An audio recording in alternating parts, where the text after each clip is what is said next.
I find a lot of my awe in relationships where maybe I'll have a big get together, or maybe there will be like a surprise birthday party for somebody. And in those moments where I step back into the corner of the room and I look around and I'm like, wow, this is amazing.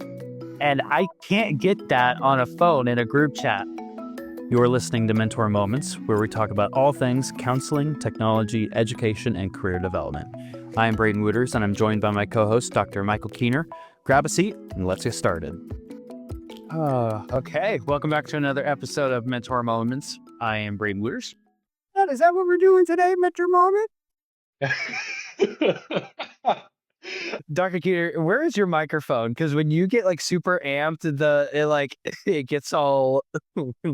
Did I move it a little closer? Or? I don't even think I don't think it's even your mic. I think that's picking up audio from like your computer now at this point. I don't know. I don't even know if it works anymore. I guess you're right. It's probably not that one. That one just looks cool. Oh my gosh. How are you? How are things? Life's good. What about you? Good. Yeah, I'm good. Today was my very last day working at Youth in Need. Super weird. I still had sessions today and everything. Yeah, super strange. It dropped off my computer, very anticlimactic. Really. I was with Youth in Need since the very beginning, really, since an intern. Yeah, I started off as an intern and I kind of worked my way up to supervisor, and now I'm on to different things. So today was my last day. Super. This was also the first ever job that I've left like by choice. I don't know how to best explain that, but like other previous places that I've worked, I've had to leave because I've either had to move for something, or I've had to start practicum, or I started school, but it was something I could blame other than this is the first time that I've left and pursued a position by my own choice. Super exciting. It felt like kind of a developmental milestone, I guess, for me. So anyway, that's my spiel. I'm glad you finished that way with saying a developmental milestone, because as you were saying that, I envision you as a bird jumping out of the nest to go into the next bigger nest, right? Kind of that type of But yeah, and I'm trying to figure out what bird I am. Probably some sort of, it's probably a vulture, some ugly. Uh, and so in our notes, I had written one question for our opening beat, our welcome and our hook, and the only question is, ever been to a hoo-ha? And it sounds like Dr. Keener has never been to a hoo-ha before. not to that brand, but I have been to one Korean barbecue before, and it was a unique experience. But tell me, what made you put that as our hook here? Because I love hoo-ha, and it's a little bit different. I mean, because I've been to Korean barbecue, kind of like what you're describing, but this is like it's like a chain, first of all, and you go and you fill up your bowl with whatever you want, and then you go to the front, and then there's just a giant like hibachi grill that one person is cooking everyone's meals at the same time. One hibachi grill for an entire restaurant. And I've always wanted to see if you show up like on your birthday, will they let you behind the grill? Will they let you? I want to wear a hat. I want to like whip stuff up. Um, or the other like joke that I kept making was like they'll cook whatever you put in front of them, and so I kept thinking like, what if I brought outside food, like something absolutely random? Like, would they actually cook it if I just like gave them a bowl of like, I don't know. Like if I brought, it sounds silly. I like if I brought like a Jack's frozen pizza with me, like would they do that? Like on, I don't know. I clearly my brain is kind of all over the place. But we went to the reason why I asked was because we went to Hoo Ha for like my like last ever team meeting with my team and my coworker, well, not coworkers, my employees, I believe. And so it was just nice little bow. And I was like, gosh, I love Hoo Ha. I don't know if Dr. Kinger's ever been to Hoo Ha. There was a couple times in my life when we would go to certain restaurants, and either one was like a little diner, and you could see them cooking on the flat top, and another one was sort of family friends restaurant, and we would often just sit. And I was enthralled about making eggs on the black stone, because it's scrambled, omelet scrambled eggs. But I think you should get a black stone, and then or get your own wok. I guess what the heck. Yeah, I would have to do that and, like, make sure I don't burn down my place. Anyway, uh, any other updates on your end? Did I so you talked about a favorite. Can I talk about a Yes, I'm favorite ready. shout out? I'm Right? ready. So everybody knows I'm from Buffalo, New York, right? And there's a restaurant in New York called Ted's. So if you make it up north and make it up to Buffalo, it's Buffalo only. It's a charbroiled hot dogs, hamburgers, chicken breasts, sausages. But Buffalo is sort of famous for a brand of hot dogs called Salen's hot dogs. Pretty good. So if you want a good char broiled hot dog, nothing boiled, nothing fried, get it on the charcoal. You can buy your own Ted's charcoal. And what makes Ted even better, thin rings. Their onion rings are the bomb. So that's my we're not getting paid by Hoo Ha or Ted's, but no, that's our commercial for One day. one day in Ted. Yes. Toast Sponsor us. that I am looking at it right now, and it looks very, like, old-fashioned, like the logo of it, and it's been around for like since the beginnings of Buffalo and different, the family and whatnot. yeah. I also sell Loganberry drink. It's like it's actually that's from Canada, but it's a juice, like a Loganberry. I don't know how to purple. I don't know how to describe it. That's just very. It's actually from Canada, but seeing that we're 20 minutes from Canada, it's a good place to get your Loganberry too. Okay, Get your Loganberry, get your hot dog and some onion rings. You're all set. I'm learning so much. It's funny when I look that up, the first thing the first, like, leaf that shows up is buffalo in a box. And it's just buffalo food that can get shipped to you, and the first thing is Aunt Rosie's Loganberry cans. Yep.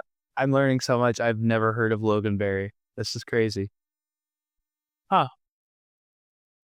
Oh my gosh. Like, ooh, hot, have what you bring Loganberry to boil it up. Oh my god. All right, let's get into our moment of the week. Let's jump in. Anything for you? Well, last week we were talking a lot about awe, and I'm sure we'll continue on today. So I've been just having conversations with my wife about awe. And so she's been getting into it as well. But the other night, she was like, look at the sunset, look at the horizon, look at, and then, so we did. And then she got all excited. She goes, there's a rainbow. I got to get a picture of this awe. Right. So, like, I just thought that was kind of cute that, like this, what we see. I think some people saw it as a double rainbow. So anyways, I just wanted to shout out to my lovely wife, Aubrey, for embracing me and sort of seeking awe. So that was my moment here. I appreciate that, and I'm almost certain that you and I probably saw the exact same rainbow. I if I like, 'cause that there was, like, a weird storm or, like, it was, like, and then the sun was speaking. Yeah, I was leaving Schnucks, and I was like, "Wow, look at that. Almost get hit by a car looking at a rainbow." Uh, my moment of the week is just, yeah, I kinda already touched on it, was, like, my last team meeting. It was just, feeling very grateful for my team, feeling grateful for, the people that I've been able to supervise, and just how important relationships are. I cultivating and building trust is something that's so hard to do. Um, this is my first ever, not my first ever, like, leadership role ever, but, like, my first, like, employment related, I feel like, as a therapist, leadership role. And it was just a really great experience to, I don't know, just build more awareness into, like, the decisions I make, the way that I communicate, and really I found that as long as I am trying to build towards trust with my people, then that is kind of all that what feels like matters. And I feel very good in my heart that, like, I'm leaving with people that trust me and people that trusted me, and yeah, that's something that I really really appreciate. So, um, anyway, we got a lot to get into.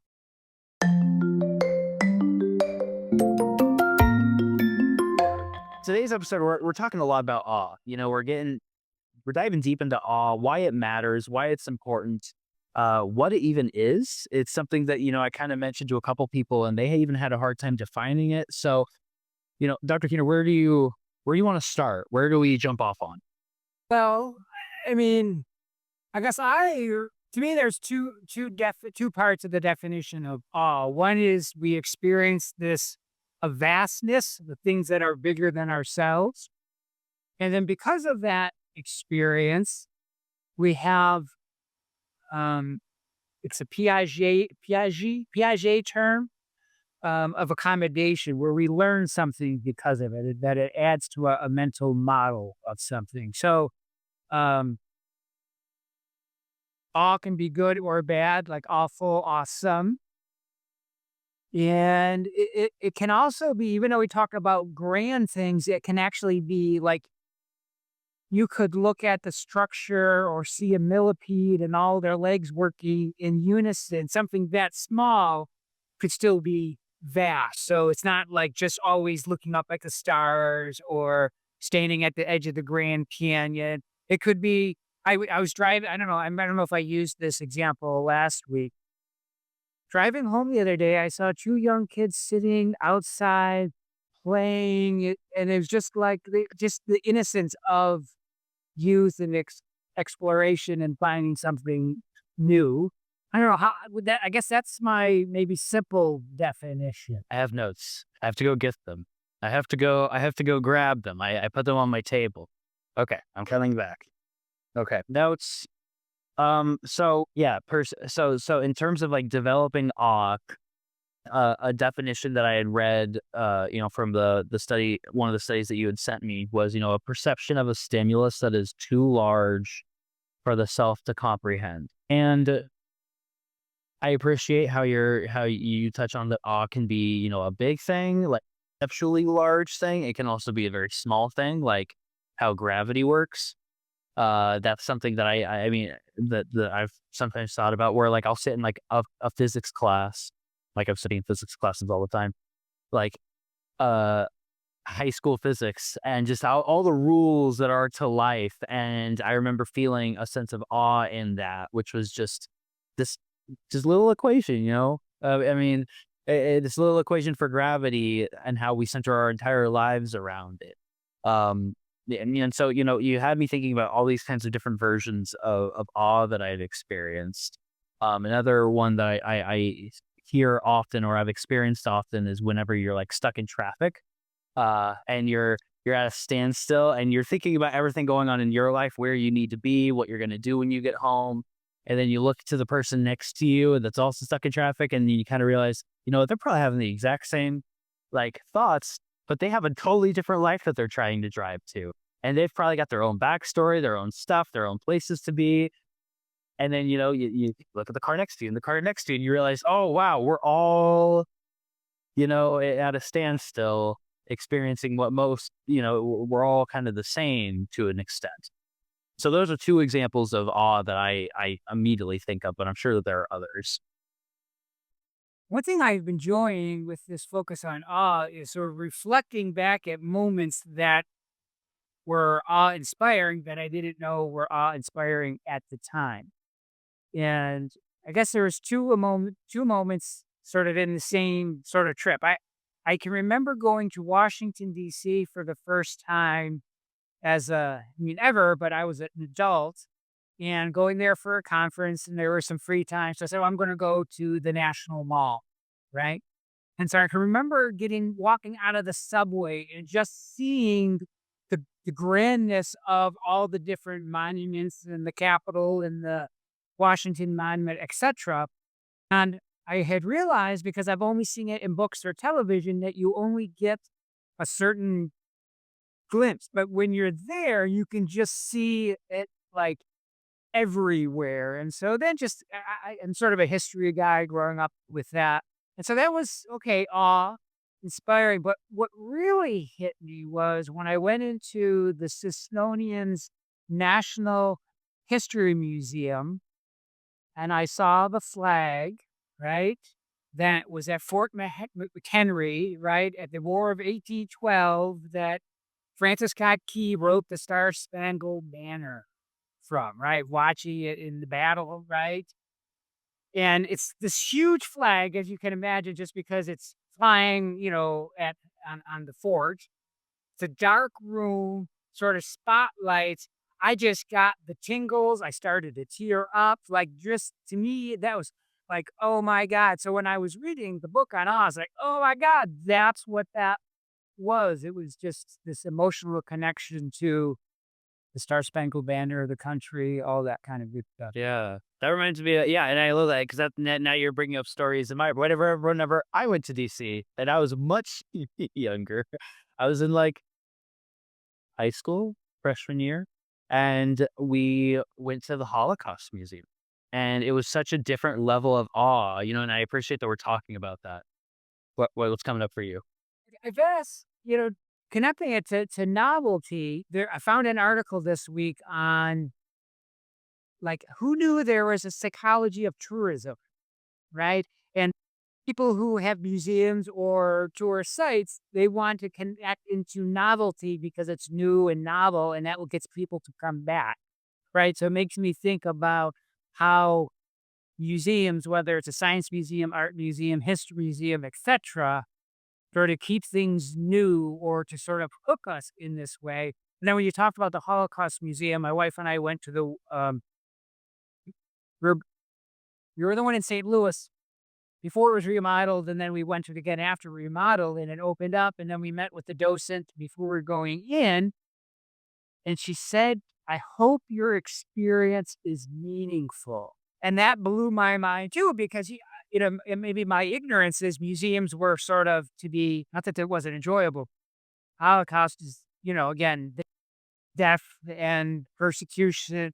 So it was just a different experience. So again, to me, that was just meaningful how she said that. I hope your experience is meaningful. I hope you have a meaningful experience. Anyway, Well, so no, yeah, and that brings me a little bit to, like, the definitions, the I'm so glad you're bringing this up. Trying to remember, walking through the Holocaust Museum and feeling that level of awe, but how it's different, and they give different definitions in one of the studies that we had, chatted about or that you had sent me. The difference between uh awe, wonder, and happiness. And, their idea is that, like, wonder is when you go and you see the stimulus, this grand stimulus, but then you feel like you have an understanding of it, or you feel like you have a good grasp on it. It's like, yeah, I get it.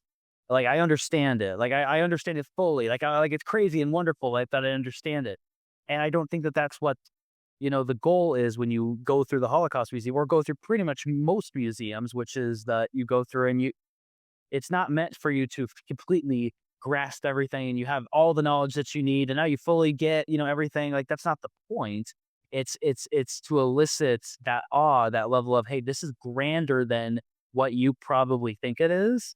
And this is how we're going to do that. And I'm so glad that we're talking about museums. I've thought about this too, of like how museum designers work. I would love if we could get like a museum some museum staff on our podcast just to talk about like the the lighting that goes into it, like how far apart you spread out different exhibits, so that you can take the time to absorb it until you get to the next one. Like that has to be an art in itself, I'm sure.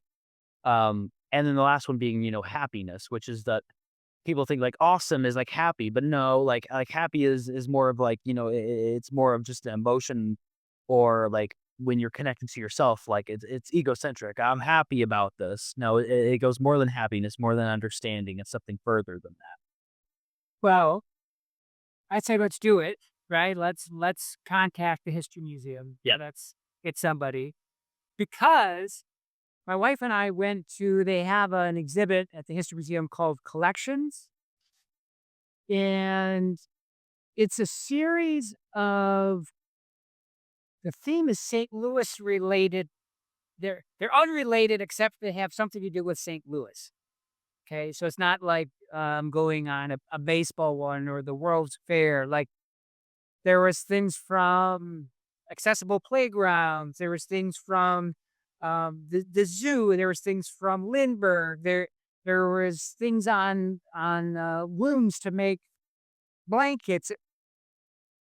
But one of the first things in one of the exhibits was, what should we study next, or what should we create? I think we should. I went back to their website afterwards to see if I could put, because I said, "Oh, you should do a history of what is awe," and then I even thought about we should connect it to the other. There should be an exhibit at the art dealer about some of these amazing art pieces. We should take the science center or watch something on the giant movie, the going to the zoo and watching animals eat, or like, you could connect it to be interconnected. Yes. I Yes, mean I love this. I mean, going up the arch. I mean, right, right, and you get being out, right, and just, like, think about what the explorer, Lewis and Clark thought when they didn't know what was in front of them. That was novel and awe-inspiring. But as you said, again, I thought about, um, there is another thing called museum pedagogy, so similar to what we are no the novelty, where to me, it's interesting. They have to sort of tell a story of an object in multiple different ways, because is everybody gonna read everything about it? Cognitive load theory, I'm always mentally drained when I get out of the museum because I just read so much. It was so much to sort of comprehend, and how do they keep you connected? Kinda like you're saying, this should be the beginning, not the end of something, right? It should inspire more. So, yeah, I think we should try to reach out to somebody. I tried to go, so that I'm gonna, maybe I shouldn't speak ill of the History Museum, but their website is not very, like, it's hard to find somebody to email there. Like, I wanted to email again, like you're saying, it's not a learning designer, but, a curator, if you will. and I think something that I get stuck on, and we can maybe talk about this later, is one thing that it talks about is, you know, you perceive this stimulus, this giant stimulus, but then the second half of it is like an accommodation is the word they use for, which is essentially like your brain gets hardwired in a different way, or some sort of stimulus. There's something different that's going on in your brain that either maybe changes the way that you think, changes the mode in which like you understand the world, and I think that that's what I think about a lot, and also how long it lasts. I think about that a lot, like, whenever I leave a museum or an awe-inspiring thing, and, like, how long those feelings, those tho that difference in thoughts, how long it lasts until I go back into my regular kind of egocentric, uh, view of the world, and maybe we'll get into that later, but, keep going. Any other thoughts that you have? And Well, I guess that some of this is my maybe wrap up and or other parts, but I guess what I am similar to you, like, how long does that feeling last? I am trying to better, quote unquote, see it in my everyday life. Like, I am trying to better, and to me it's just as fun. It might not actually meet the entire definition of awe, but it's still producing a positive emotional experience, you know. yeah, So to me, that those are those things. Like, I'm seeing awe more, or seeing, oh, that could potentially be an awe moment. yeah, and I think, one thing that I like about what I've been reading too is like why it's important, like why it's helpful, like why awe is a, positive experience to have, and that, awe is almost self-soothing, that it gets you out of, what is the term that they kept using? It was one that I kept reading all the time and I never use it. I gotta look at my notes. Default mode network. If I keep reading default mode network and I'm really bad at explaining what it is, I don't know if you've got a better definition than I do. Maybe sometime I'll figure out a better definition, or you can hop in. But the idea is that like experiencing awe takes you out of default mode network, takes you out of that egocentric me, me, me. How is this going through my own perception? And that it almost recalibrates your brain. It almost shakes you loose of what's going on in that egocentric brain of that of the stress of your nervous system. And so why is that important? And it talks about, and we're kind of talking about too, is that that's a lot of what depression is. That depression is and a little bit of anxiety is a lot of a egocentric, me perception of how are things happening to me? How are people perceiving me? What is, it takes you outside of your own brain of what's going on, of maybe things that you've experienced, things that you currently are experiencing, and it almost shakes you loose of that. And I think that that's really cool, and that's something that I don't hear a lot of. Uh, so any thoughts on that? I just talked a lot there.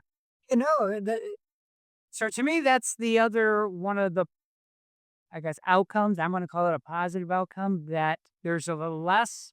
They call it about the small self, right? But then that we now become a smaller self because we have a much more outward focus. So as you said, so it's less egocentric, more okay. What's the bigger picture, bigger world? There's been some studies that talked about after you've done some um, interventions to increase awe that you have a more pro-social approach to the world.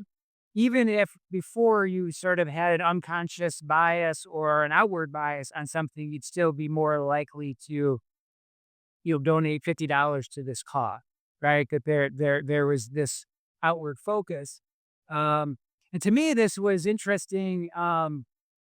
Was sort of this virtues versus vices. Vices turn us inward, virtues turn us outward. So similar again to kind of how you're saying that, um, you know, depression can turn us inward, right? And so, um, Well, that was something I was worried about too, because you had mentioned, that theme or that term of the small self in our previous episode. And the first thing that made me that I was thinking about, I've had clients say, like in the opposite end of like, man, I feel small from like a very like not in an awe way, but in a more depressive way.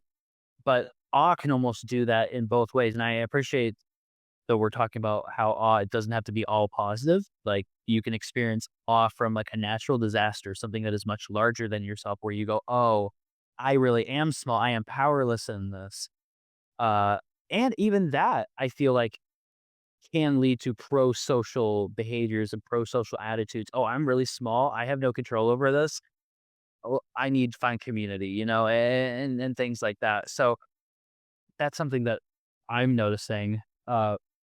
And then I have on my notes, how do we experience awe more? And one thing, that I think a lot about is the availability of attention.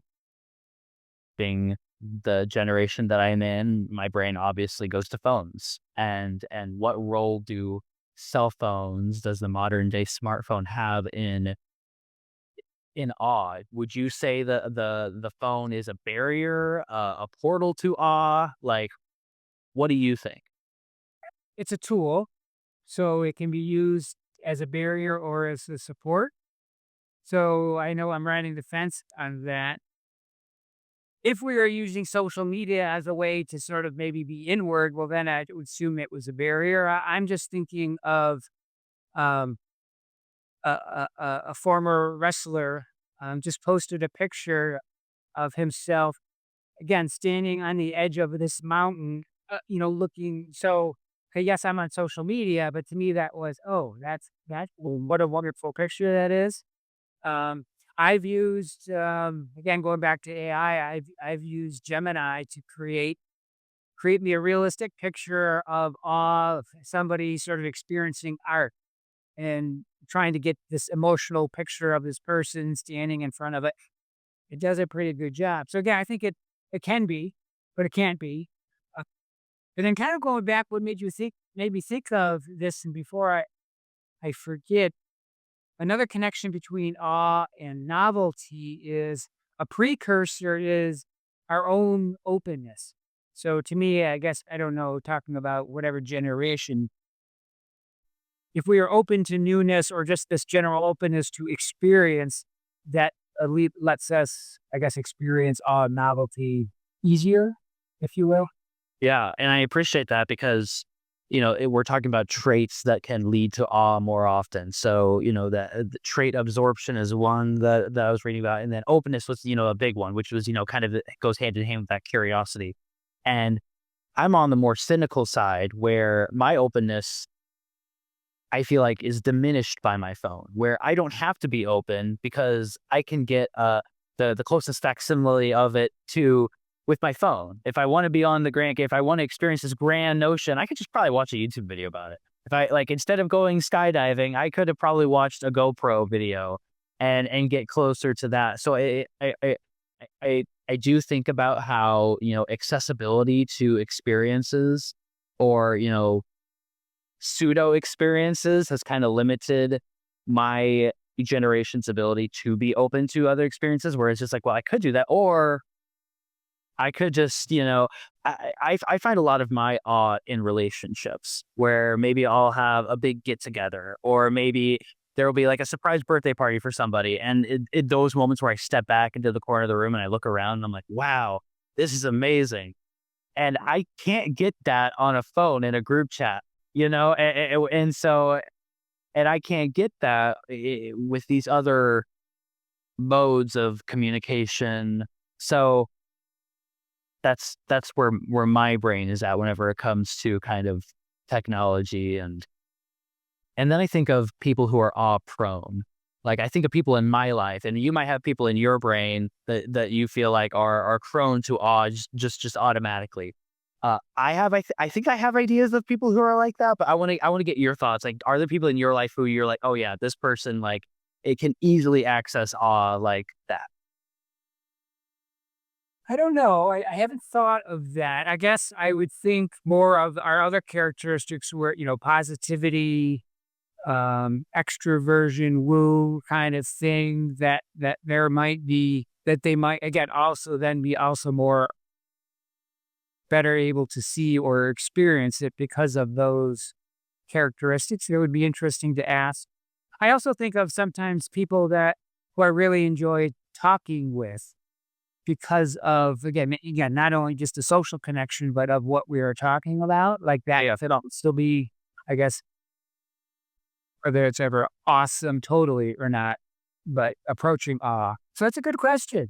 I would say I get energized at the end of every mentor moments. And that's not because it's at the end, it's because we just, had And I time together, right?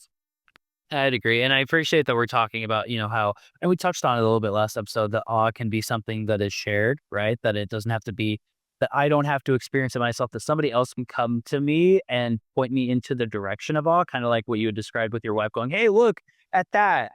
That having people in our lives that push us and get us to highlight those things and kind of turn our eyes to those things. I think that's so special, and I it makes me think of, I want to be grateful for those individuals.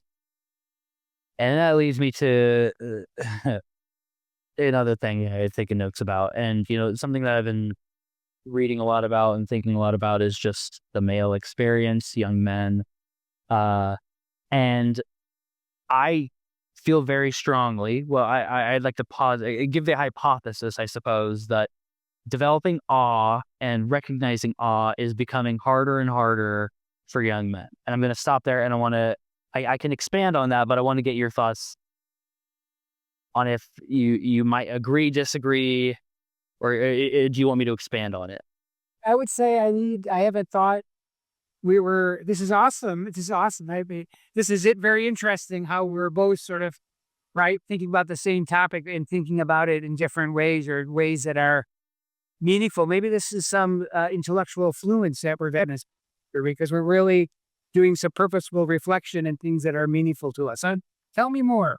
So something that I've been talking to, I have been working with teenagers quite a lot, and the vernacular uh, that is typically used nowadays is nonchalant versus chalant, and I wish I could write a I'm gonna go write a newsletter about to be chalant or not, and it's this idea that to be especially a guy is to what's seen as, how do I explain this?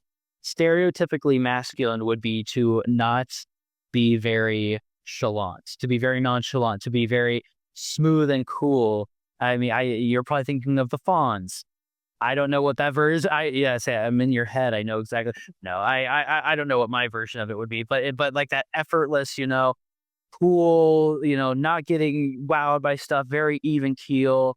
And that is, I mean, gosh, we see that in film, we see that in movies of like, the male that does not get stopped and look at it something and go, whoa. It's the guy that is, very stern and doesn't show that level of awe. And so, to be nonchalant as a male has been, I believe, over the course of our I don't know how long, 20th, first century is, a good thing to be a guy. I think that the pendulum is starting to shift a little bit I think that at least that's something that I've been trying to do as a therapist is with my young guys is like, you can be excited about this. Like you're allowed to look at something and experience something and go, whoa, this is huge, as opposed to, yeah, I've got this taken care of, or, this is something that, I know exactly what I'm looking at and stuff like that. And then I also think about sharing awe, because awe can be a feeling inside, but I find a lot of my awe to be experienced whenever I'm able to share it with somebody and say, "Hey, look at this. Can you believe this?" And then it feels more awe to me now that I finally shared it with somebody. If a guy comes up to me and says, like let's say that me and my buddies are all looking at like some, really pretty scenic landscape, and somebody, one of the guys starts to tear up a little bit, is just like really moved by it. That guy's gonna get made fun of. That guy is going to get absolutely roasted for having an emotional reaction to that level of awe. And that's just where my brain comes. And then especially, the idea I keep going. Cringe is another thing of like, oh my gosh, you're telling me this awe, feeling that you've got, okay, that's a little cringe. I need you to like calm it down a little bit. Uh, because I think that we've been raised, or at least I've been raised, that if somebody is having a very emotional, no, I shouldn't say emotional, but if somebody is having a very awe reaction to something, then it's most likely not genuine. That is the way that I've been kind of raised to believe, is that typically if somebody is doing that, then it's not really authentic. Or maybe they're trying to elicit a response out of you, maybe that maybe their reaction isn't true. And that awe is, I don't know, maybe they're just doing it to be performative almost. And so I just see all these barriers that I've experienced, at least in my life as a young male, and I'm seeing in other young men of don't experience awe. And if you do, don't share it with anybody. Uh, what are your thoughts on everything that I just shared? Is any of this resonating with you? Well, I guess my last thought, or the one that's fresh in my mind, is going back to teaching counseling, and when we're like in an internship class or doing some kind of process, and we say, well, what about that experience? What is it like? How is that impacting to you? What does that say about you? Right. So I guess I hear you just doing your own self exploration and self discovery. I guess when you started, it made me think of again that paradigm that men aren't supposed to show emotion, right? And so again, as you're saying, if it's well, yeah, or I knew that, or that's yeah, I've seen better, or something like that. Right. You have to play it cool.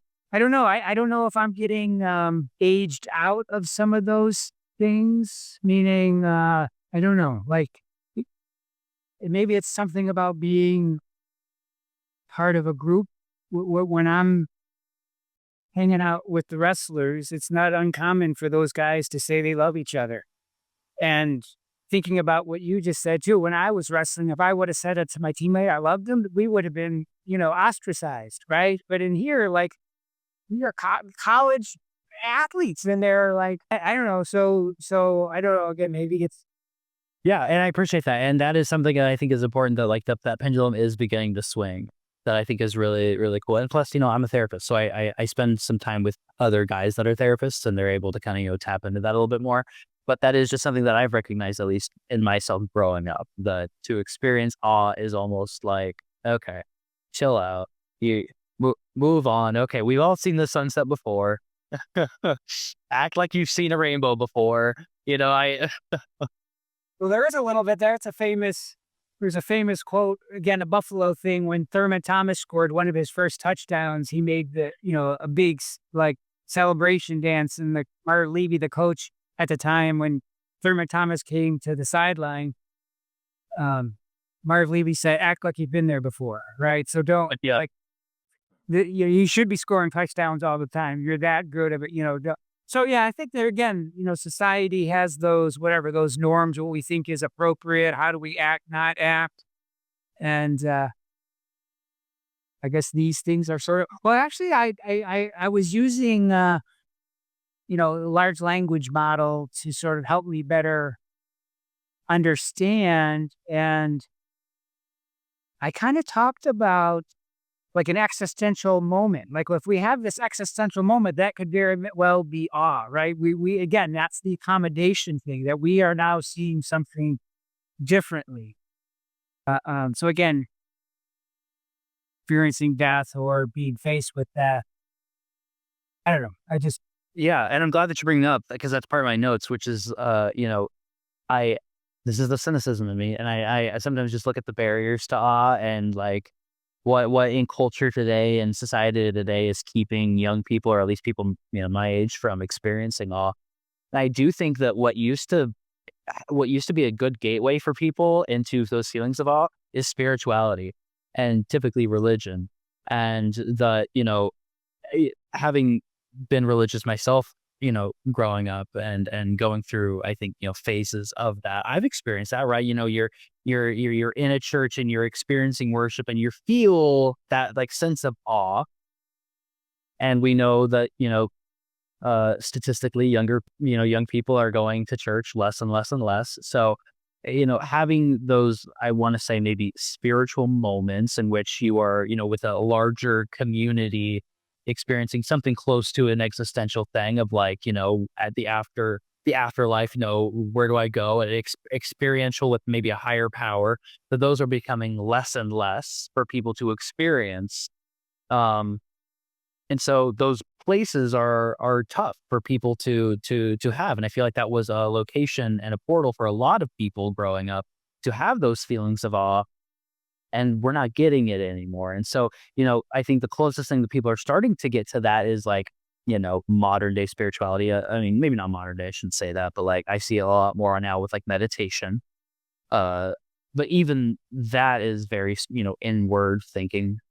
Um, but yeah, that's where my brain goes is that, religious and spirituality, I feel like is such a great gateway to that, but it's just been limited with the way that I think culture is moving. my pastor mentioned the awe book, and that's where I sort of, oh, that sounds pretty interesting. So I love that. it's funny when we, yeah. That's funny. Yeah, yeah. And so I just think about that, and that um, and then the last thing in my list, which I like, and it makes me feel better about myself, which is that sometimes things that create awe in other people don't create awe in me, and I feel like there's something wrong with me. Like there's something broken. Like okay, like is my awe muscle just not like right? Like am I not working it out? Like everyone else is like crying at this something. I don't know. And why am I not having such an awe response the way that everyone else is having? And I appreciate something that I was reading, which was that, awe should be catered towards personal preference. And that it's okay for me to have my own preference of what awe is. And so I think a lot about there's, I had met a professor at Missouri Baptist who just does like outdoor therapy, like wilderness therapy, and you might know who I'm talking about. I don't know, but we were talking about it, and I just had this like idea. And this was years ago that we were talking about it, and I had this like idea in my brain, this like picture of my brain where you're bringing all these kids up a mountain, and you're like showing them the mountain. Look, does this not present awe to you? Does that change your lives? And for that to be okay, for it not to, that it might only create a sense of awe in maybe one out of your six people that you bring up that mountain, and that's okay. And that like me as a therapist, if I'm trying to elicit awe in a client, that it is a very person centered approach. That it is not like, hey, these things make me feel awe. Let's go to a museum, and I'm gonna run through the same museum as you, and I'm gonna try to create awe that is such a personal experience for everybody. So, um, yeah, I mean, maybe it's not my mentor moment yet, but that would be something that I think about is like almost homework, like finding stuff for you that is awe worthy, that you've experienced awe, and that it doesn't have to be the same as mine. Okay, I'm done talking. Woof. That was a lot. Is any of this resonating? Well, it is because again, I know you're the yeah, in the last our last episode, you incorporated novelty into this, and to me, that's can be the same, but not, right? Novelty is just new, doesn't mean it's awe-inspiring, but just sort of I found an article that talked about novelty as a psychological, need, like almost like being say, "No, we need to experience newness," right? And it can even be it's like although we go to the park all the time, but it's a new experience at the park, right? So again, kind of like awe can be grand or small things, but and so again, just it's been fun learning two things sort of at once because it forces us to sort of compare and contrast a little bit. So hopefully that from a learning perspective, that's called interleaving, right? That we're it's forcing us to compare and contrast. Hopefully, they get a deeper understanding. So to me, that's what's sort of what I'm resonating now is this.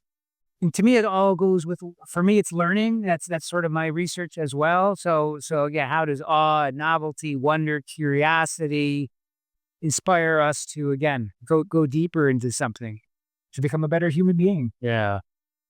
And then my last cynical point, I guess, is like the other side of the coin, which is, you say that almost like novelty is like a human need, and you could probably overdose on novelty.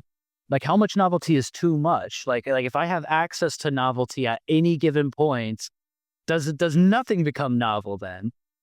Well, and maybe this is slightly different. There, from a learning theory, there is a novelty effect that the novelty, the newness gets you to hook, but eventually whatever you're learning needs to be intrinsic to you or extrinsic if you're being graded on it for you to continue. So think of technology, like if we're integrating generative AI into the classroom, we have to move beyond, oh, great, yeah, I used it to do this, right? It has to be meaningful. So, Right. but again, I would also agree with you saying if newness is everywhere, then what's new, right? If it's all new, what nothing is new. So, uh, Yeah. I mean, just my phone is like just a neural jack into new experience, new experience, new experience, new experience, new thing, new thing, new thing, new video, just like at the like, I mean, I will never run out of novelty. Uh, so like you can almost get burnt out on it. well, not to say, but it makes me think of this. Aubrey and I went to get some ice cream. It was some of the best clementines. I know you know clementines. We went to the one in Lafayette Square versus Kirkwood. But anyways, like got 2 scoops, which were way too much more than I needed, but it's at the time, I needed 2 scoops. It was the cone, so I'm licking my ice cream. I don't know, after 3 or 4 minutes, my tongue was so numb, I couldn't taste it anymore, right? So it was kinda to me, that's what made me think of that, like, I couldn't enjoy the besides just knowing it was ice cream and I thought it was good, it was like, "Hmm, maybe next time I just 1 scoop is fine," just because it's right? Being oversaturated with the novelty or the flavor or the temperature. Yeah. I don't It new for the sake of new is not good. Is not like it can't you yeah, I appreciate how you mentioned that you can't just be all in on something just because it's new. You have to have an intrinsic relationship with something, or extrinsic. So yeah, maybe that's going back to what you were saying before about perspective, right? That it's up to us to make, okay, what is fun about this or new and interesting versus, okay, yeah, great. That's a new show, but yeah. yeah, I mean, like movies, that's a big thing for me. Is like I'm getting burnt out on a movie. Like, okay, it's new, all right, but nothing's like grabbing my anyway. I'm gonna go see Superman. That'll all change. Don't worry. I'm excited. Okay, I feel like we're at a good point for some counselor corner. Do you have anything for your counselor's corner? Yeah, I guess to keep it quick and simple, um, I mentioned it a little bit already. Me, the first step of learning something is then trying to see it, right? So again, from an awe perspective, okay, okay, that could be or is not. I'm also writing an ethics course, so it made me think about the developmental path of how do you know you're becoming better like with moral reasoning, ethical reasoning. And so to me, the first step was reading about awe and then really developing this course. And then hopefully, right, as a student or a learner, that allows us to sort of see it in the world. So that's sort of abstract. So I guess whatever you're interested in right now, search it out. Like, see if you can see it in the real world in different variations, or, oh, oh, gosh, I knew that, but I never realized, made that connection before. So, I know, try to see things in your world, right? Try to see awe or novelty or, Yeah. All this doesn't matter if we're not putting it into practice. Right. That's there you go. Hey, if we don't learn and don't take it out of the classroom, we haven't, my counselor's corner. Yeah, my counselor's corner, but pretty simple. These last 2 weeks have been discharge sessions, saying goodbye to clients, and of course we've got them set up with, other therapists and other supports and ways, that they're able to still, feel supported. And discharges suck. I hate them. I've never been. What I would say is I've never thought that I've been good at discharge sessions. Mostly, I don't know why. Maybe that's something I've got to explore in myself. But if I were to give any tip to any therapist that is doing any kind of like discharging or like any saying any kind of goodbyes, is to really lean into the discomfort. Don't pretend like it's easy. And I found that if I share that I'm sad, that it's that's one thing I'm trying to be super open about with my clients, or have been, is like, hey, this is sad. I feel sad right now, and that's okay. Let's be sad together. It's just helpful that you don't have to be this super professional, like you got it under control, like you were prepared for this. You're the adult in the room. No, you're a human being, and you have a relationship with this person. It's okay to be sad. That makes probably a more healthier discharge, to connect on that front. So that's my piece. yeah, it makes me think, going back to how you started with being your last day, and it, I didn't know if it was empathetic, so I didn't say at the time, but things end and begin, right? That's a natural part of life, just like as you're saying here, emotions are a natural part of life. So as you said, it's Yeah. okay to feel sad when something is ending. And I do this thing that I notice other people do too, is like I'll use weird as a placeholder for an uncomfortable emotion. That's something that I've noticed I'll do, or my clients will do often. It's like, yeah, it's just been weird. And now I'm trying to like, just like I'm trying to challenge my clients to do, I'm trying to challenge myself to like, no, it's not weird. There's an actual word for that you're feeling. Use the actual word, instead of a placeholder. So that's just something that I've noticed. Okay. Better. Yeah, they got like lots of counselor tips right there. I know. I gotta. My brain is full of knowledge. Uh, any book, podcast, tool recommendation, any resource review? It might just be the book Awe. I don't think that we've. Yeah, I thought we mentioned that last week, right? But Yeah, I think I my did. shelf. But well, actually, my resource was more of, it's sort of step two. After you started trying to see awe, go to Gemini or ChatGPT or your favorite large language model and do a modified journal about it. Sort of have a Yeah. conversation with the agent about it, just to see what happens. I was just about to say that. I was like, do some form of documentation. Like, it's one thing to notice; it's another thing to, be a documenter of it. I think that you take a control piece to it, which is nice. Thank you for listening to Mentor Moments. If you liked what you heard, give us a follow. And join us again in 2 weeks for another conversation about counseling, education, tech, and career development.